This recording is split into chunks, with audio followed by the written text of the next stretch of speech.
ఖమ్మం జిల్లా కలెక్టర్ ముజమిల్ ఖాన్ కేంద్ర గ్రంథాలయాన్ని ఆకస్మిక తనిఖీ చేశారు. గ్రంథాలయ ఆవరణ ప్రాంతాన్ని పరిశీలించారు. పోటీ పరీక్షలకు సిద్ధమవుతోన్న అభ్యర్థుల సమస్యలు అడిగి తెలుసుకున్నారు.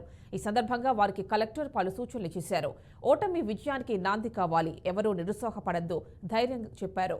కష్టపడిన వారికి తప్పకుండా ఫలితం లభిస్తుందన్నారు. ఒకరినొకరు సహకరించుకోవాలని, తమకు తెలిసిన విషయాలు మరొకరితో పంచుకోవాలని అన్నారు.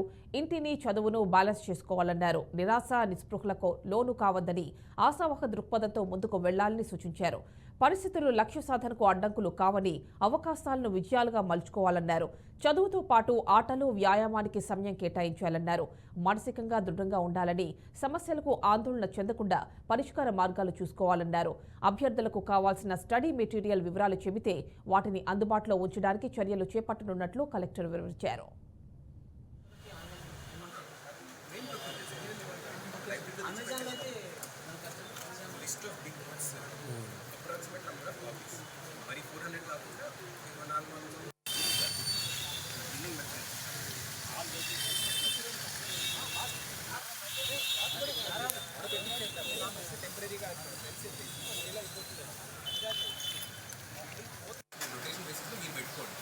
మీరు వాట్సాప్ గ్రూప్లో కోఆర్డినేట్ చేసుకుని ఓపెన్ చేసుకుని